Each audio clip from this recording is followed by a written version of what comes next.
दोस्तों, इस कहानी का पार्ट 1 हमने पहले ही अपलोड कर दिया था, जहां एक अमीर बाप की बिगड़ी हुई औलाद को अपनी ही स्टेप सिस्टर से प्यार हो गया था। और अब हम इसका सेकंड पार्ट लेकर आए हैं, जहां निक और नोवा अब पूरी तरह से आजाद हो चुके हैं। दोनों एक दूसरे के लिए इतना पागल हो चुके थे कि उन्हें एक दूसरे के अलावा किसी भी चीज की फिक्र नहीं होती। जब भी दोनों एक दूसरे के करीब आते हैं तो वह खुद पर से नियंत्रण खोने लगते हैं और ऐसे ऐसे कारनामे करते हैं जो देखेंगे हम आज की इस पूरी कहानी में। इस कहानी का सेकंड पार्ट शुरू होता है नोवा के 18वें बर्थडे से। आज वह 18 साल की हो चुकी है और इसी खास मौके पर विलियम और नोवा की मॉम राफेला ने मिलकर एक छोटी सी पार्टी रखी है। बहुत सारे लोग आए हुए थे, लेकिन इस पार्टी में नोवा का बिल्कुल भी मन नहीं लग रहा था क्योंकि निक वहाँ पर मौजूद नहीं था। असल में निक के डैड विलियम ने उसे लॉ की इंटर्नशिप के लिए बाहर भेज दिया था। इसी बीच नोवा की दोस्त जेना उसके पास आती है और कहती है, तुम मेरे साथ चलो, तुम्हारा मूड ठीक कराती हूँ। फिर वह दोनों कमरे में जाकर शैंपेन निकालते हैं और ड्रिंक करना शुरू कर देते हैं। कल स्कूल का आखिरी दिन होने वाला है, जिस बारे में दोनों बातें करने लगते हैं। माहौल थोड़ा हल्का होता है, लेकिन तभी नोवा को पता चलता है कि निक वापस आ गया है। वो फौरन निक को देखने के लिए पागलों की तरह बाहर दौड़ती है और उसे देखते ही खुशी से गले लगा लेती है। फिर बिना कुछ कहे दोनों एक दूसरे को किस करने लगते हैं। उन्हें यह भी नहीं पता चलता कि ऊपर बालकनी से विलियम और राफेला ये सब देख रहे हैं। दरअसल वह कभी नहीं चाहते कि निक और नोवा करीब आए, लेकिन निक और नोवा तो जैसे महीनों की दूरी को एक पल में मिटा देना चाहते हैं। इसलिए दोनों बाहर ही शुरू हो जाते हैं और अपनी तड़प को शांत कराने लगते हैं। इसके बाद निक उसे बर्थडे गिफ्ट पर एक खूबसूरत नेकलेस देता है और उसे अपने हाथों से पहनाता है। नोवा की आंखों में उस पल एक अलग ही चमक होती है और उसे यह गिफ्ट बहुत पसंद आती है। फिर अगले कुछ दिनों तक दोनों एक दूसरे के साथ समय बिताते हैं। वो बहुत सारी अलग अलग जगहों पर घूमने जाते हैं और बहुत मस्ती करते हैं। फिर कहानी आगे बढ़ती है, जहाँ नोवा के हाई स्कूल खत्म होने की खुशी पर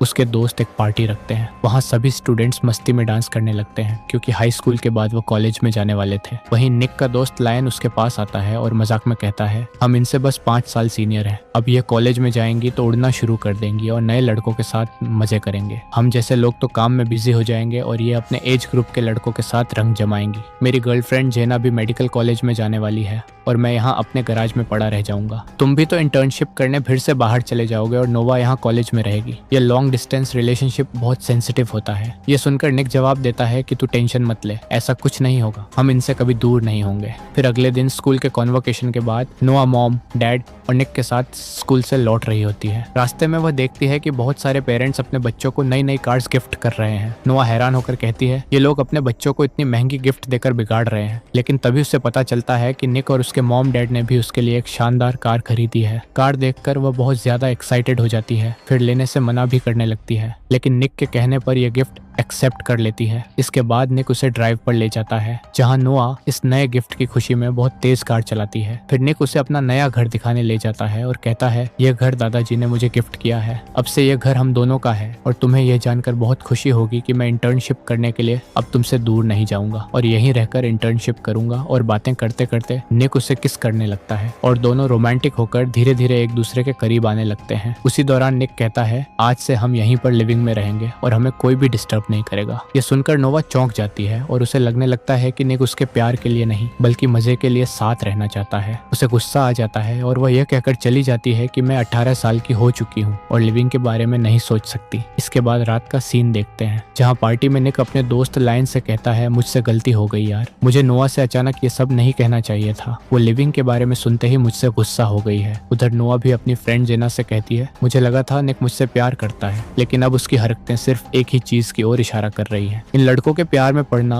बेवकूफी से ज्यादा कुछ नहीं है। पर जेना उसे समझाती है कि देखो नोआ, मैं निक को बचपन से जानती हूँ, शायद वह तुम्हें खोने से डर रहा है और मुझे लगता है कि वह आज भी तुमसे उतना ही प्यार करता है। उसकी मॉम उसे छोड़कर चली गई थी, तब से वह सेंसिटिव मामलों में बहुत डरता है। तुम्हें जाकर उससे बात कर लेनी चाहिए। तो जेना की बात सुनकर वह निक के पास जाती है और दोनों नॉर्मल होने की कोशिश करते हैं। फिर अगले दिन नोआ की मॉम उसे हॉस्टल के रूम दिखाने ले जाती है, जहाँ रहकर वह कॉलेज में पढ़ने वाली है। वहाँ पर वह अपनी नई रूममेट के साथ रहेगी जिसका नाम ब्रायर है। अब इस ब्रायर के पास्ट को लेकर एक छोटी सी कहानी है जो हमें आगे पता चलेगी। दूसरी तरफ निक अपने डैड के ऑफिस में होता है, जहां उसके डैड ने उसकी इंटर्नशिप में हेल्प करने के लिए एक नई लड़की को हायर किया है जिसका नाम सोफिया है। सोफिया आकर निक को अपना इंट्रोडक्शन देती है और कहती है, मुझे तुम्हारे बारे में सब पता है। तुम दिखते बहुत मासूम टाइप के हो, लेकिन तुम्हारी नजरें लड़कियों को तुरंत स्कैन कर लेती हैं। तो जब मैं जाऊं तो मेरे बम को मत घूरना। ये कहकर वो चली जाती है। इसके बाद हम नोआ और उसकी मॉम को देखते हैं, जहाँ नोआ नोआ की मॉम उसे निक के साथ एक तस्वीर दिखाती है और सीधा सवाल करती है कि तुम दोनों के बीच चल क्या रहा है। तुम्हें अंदाजा भी है कि यह तस्वीर अगर न्यूज में आ जाती तो क्या हो सकता था। तुम्हें यह सब छोड़ना पड़ेगा, नहीं तो लोग यही बोलने लग जाएंगे कि माँ बाप पैसों के पीछे कितनी गिर चुकी है। लेकिन नोआ एक बात भी नहीं सुनना चाहती। वह जवाब देती है कि हम एक दूसरे से प्यार करते हैं। मैं 18 साल की हो चुकी हूँ और लोग क्या कहते हैं इससे मुझे कोई फर्क नहीं पड़ता। इसके बाद नोआ वापस अपने हॉस्टल में जाती है, लेकिन वहाँ पहुँचते ही देखती है कि यहाँ तो पार्टी चल रही है। मगर ब्रायर नोआ को देखते ही सबको वहाँ से निकलने को कहती है और नोआ को लेकर रूम में जाती है। नोआ का मूड ऑफ देखकर वो उसे रिलैक्स करने की कोशिश करती है और कहती है कि तुम तो 7 दिन बाद आने वाली थी। तो नोआ कहती है कि कुछ भी अच्छा नहीं लग रहा था इसलिए जल्दी आ गई। फिर ब्रायर बताती है कि मैं भी कभी किसी से प्यार करती थी लेकिन उसने धोखा दे दिया और अब मैं अकेली ही खुश हूँ। तभी वहाँ माइकल नाम का एक लड़का आता है जो अपनी जैकेट लेने आया था। तो ब्रायर नोवा को उससे मिलवाती है और कहती है कि यह हमारे सामने वाले फ्लैट में रहता है और बहुत ही अच्छा लड़का है। दूसरी तरफ विलियम राफेला को कॉल करके कहता है तुम्हारा आइडिया तो काम कर गया। ऑफिस में दोनों के बीच में अच्छी केमिस्ट्री नजर आ रही है। असल में नोआ और निक के बीच दूरी लाने के लिए सोफिया को नौकरी पर रखा गया था और यह सब नोवा की मॉम की प्लानिंग थी। इसके बाद हम देखते हैं कि निक और नोआ निक की बहन मैगी से मिलने जाते हैं और तीनों मिलकर बहुत मस्ती करते हैं। कुछ समय साथ बिताने के बाद जब वह वापस जाने लगते हैं तभी वहाँ निक की असली मॉम क्लॉडिया आ जाती है। पर निक अपनी मॉम से अब कोई रिश्ता नहीं रखना चाहता था क्योंकि उन्होंने उसे 10 साल पहले ही छोड़ दिया था। इसलिए वह एक पल भी वहाँ नहीं रुकता और बिना कोई जवाब दिए नोआ को लेकर चला आता है। घर लौटते ही वह बिल्कुल उदास हो जाता है और नोआ से कहता है कि 10 साल तक उन्हें मेरी याद नहीं आई तो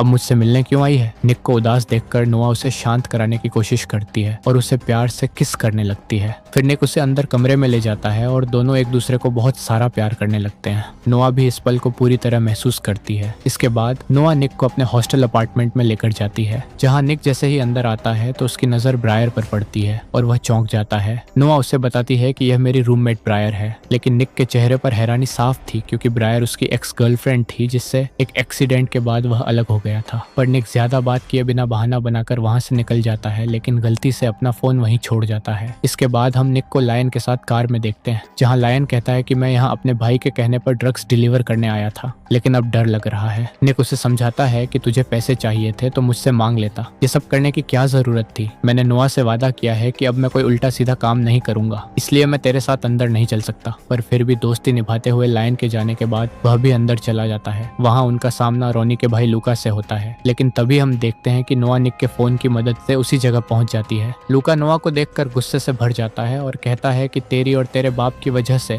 मेरे भाई रोनी को जेल जाना पड़ा था। तेरा बाप तो बेरहमी से मारा गया और बदकिस्मती से तू बच गई। ये सुनकर नोआ भी जवाब देने लगती है, जिससे इनके बीच लड़ाई शुरू हो जाती है। लूका के लोग तीनों को मारने की कोशिश करते हैं और बदले में वह भी लड़ाई करते हैं, लेकिन तभी पुलिस पहुंच जाती है और सबको अरेस्ट कर लेती है। इसी दौरान सोफिया केस को हैंडल करके निक और नोआ को छुड़ा लेती है। निक उसे कहता है कि प्लीज ये सब डैड को मत बताना। इसके बाद का सीन थोड़ा सुकून भरा होता है, जहाँ निक नोआ को एक प्यारी सी बिल्ली गिफ्ट करता है। फिर वह दोनों नोआ के अपार्टमेंट में आते हैं और वहाँ नोआ निक के करीब आने की कोशिश करती है। पहले निक मना करता है, लेकिन नोआ कहती है कि ब्रायर अभी बाहर गई है और हमें डिस्टर्ब करने वाला यहाँ कोई नहीं है। ये सुनकर निक मान जाता है और दोनों बहुत क्लोज आ जाते हैं और एक दूसरे को प्यार करने लगते हैं। ये सब बस खत्म होने ही वाला था कि ब्रायर वहाँ आ जाती है, जिसे देखकर वह दोनों अनकंफर्टेबल हो जाते हैं और फिर निक को वहाँ से जाना पड़ता है। फिर अगली सुबह निक की मॉम क्लेडिया नोआ से मिलने हॉस्टल में आती है। नोआ उनसे पूछती है कि वह यहाँ क्या लेने आई है, तो क्लेडिया कहती है कि उन्हें निक के बारे में कुछ जरूरी बात करनी है, लेकिन नोआ उनसे कोई भी बात नहीं करना चाहती और उन्हें जाने को कहती है। क्लोडिया कहती है कि निक को मदद की जरूरत है और अगर तुम सच जानना चाहती हो तो एक बार मुझे कॉल कर लेना। यह कहकर वह चली जाती है। फिर अगले दिन नोआ निक के घर डिनर पर जाती है, जहाँ वह सोफिया से मिलती है, लेकिन सोफिया को देखकर उसे बहुत जलन होती है क्योंकि निक उसके साथ इंटर्नशिप कर रहा है जो उसे पसंद नहीं है। फिर सब मिलकर साथ में डिनर करने लगते हैं, लेकिन नोआ देखती है